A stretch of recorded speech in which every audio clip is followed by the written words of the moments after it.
Lecture 10.3, Day 2, Calculus of Polar Curves.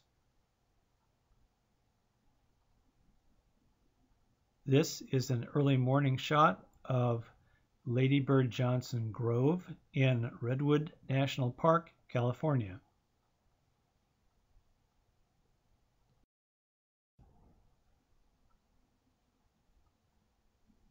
Before we get started, try graphing this curve on your calculator.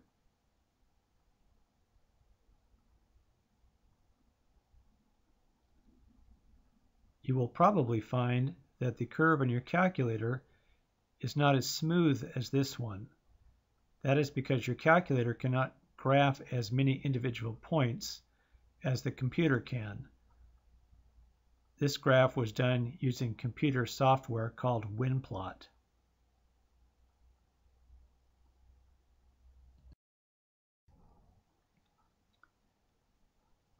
To find the slope of a polar curve, we could use dy dx equals dy d theta over dx d theta.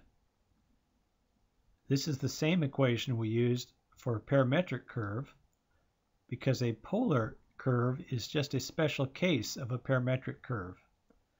However, in the case of a polar curve, y is equal to r sine theta and x is equal to r cosine theta. So we get d d theta r sine theta over d d theta r cosine theta. Using the product rule in the numerator and denominator, we get r prime sine theta plus r cosine theta over r prime cosine theta minus r sine theta.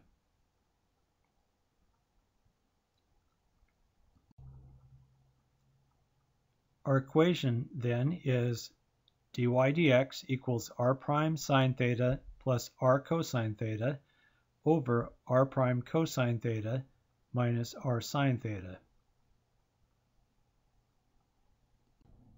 Here's an example. We have r equals 1 minus cosine theta. So r prime equals sine theta. Slope is sine theta plus 1 minus cosine theta over sine theta cosine theta minus 1 minus cosine theta sine theta.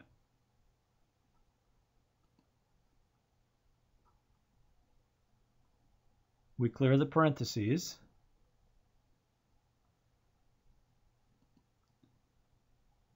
Rearrange our terms.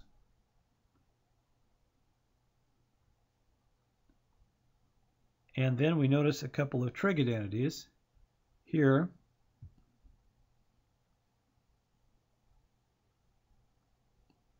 And here.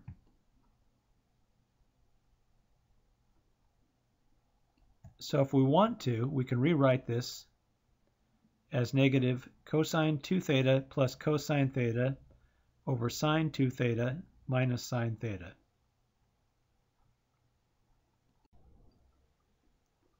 To find the area inside a polar graph,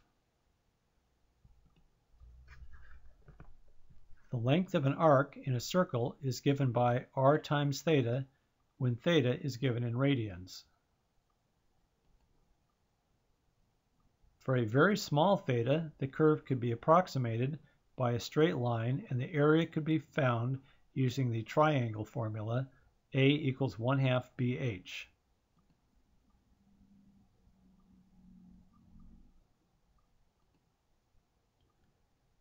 So for our very small element of area, we have dA equals 1/2 r d theta times r, or 1/2 r squared d theta.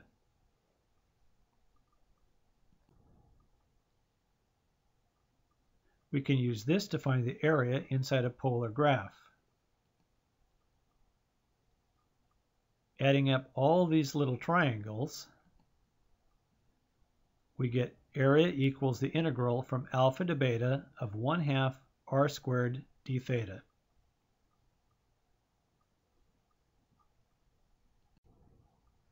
Example, find the area enclosed by r equals 2 times 1 plus cosine theta.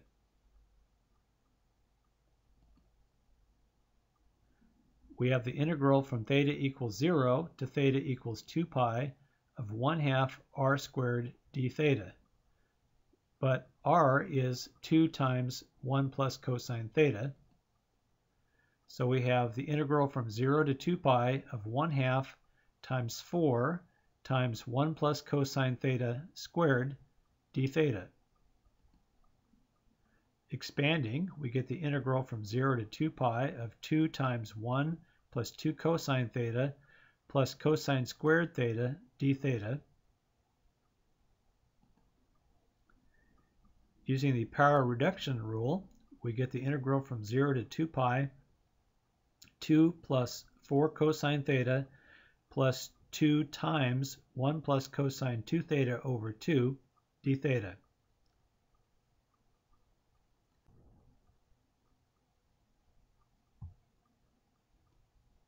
Separating the fractions in the last term and then collecting like terms, we get the integral from 0 to 2 pi of 3 plus 4 cosine theta plus cosine 2 theta d theta. Finding the antiderivatives, we have 3 theta plus 4 sine theta plus 1/2 sine 2 theta evaluated from 0 to 2 pi. Our answer becomes 6 pi minus 0, or 6 pi. Notes. To find the area between curves, we subtract. We have a equals 1/2 the integral from alpha to beta of big R squared minus little r squared d theta, where big R is the longer radius. Just like finding the areas between Cartesian curves, establish limits of integration where the curves cross.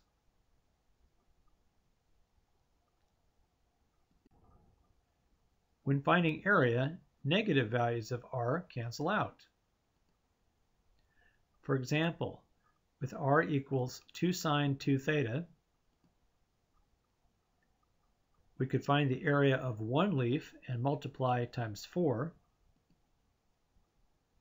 giving us a equals 4 times 1/2 the integral from 0 to pi over 2 of 2 sine 2 theta squared d theta, which eventually becomes 2 pi.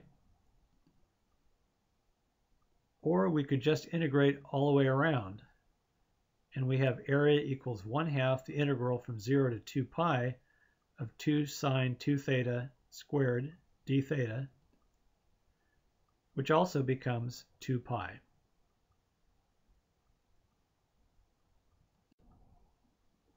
To find the length of a curve, we remember that ds equals radical dx squared plus dy squared. But for polar graphs, x equals r cosine theta and y equals r sine theta. If we find derivatives and plug them into the formula, we eventually get ds equals radical r squared plus dr d theta squared d theta.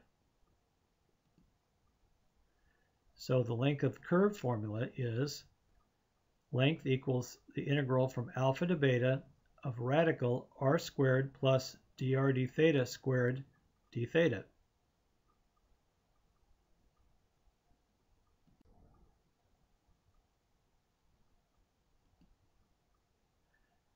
There is also a surface area equation similar to the others we are already familiar with. When rotated about the x-axis, surface area equals the integral from alpha to beta of 2 pi y times r squared plus dr d theta squared d theta. But of course y is r sine theta, so our formula becomes s equals the integral from alpha to beta of 2 pi r sine theta times radical r squared plus dr d theta squared d theta.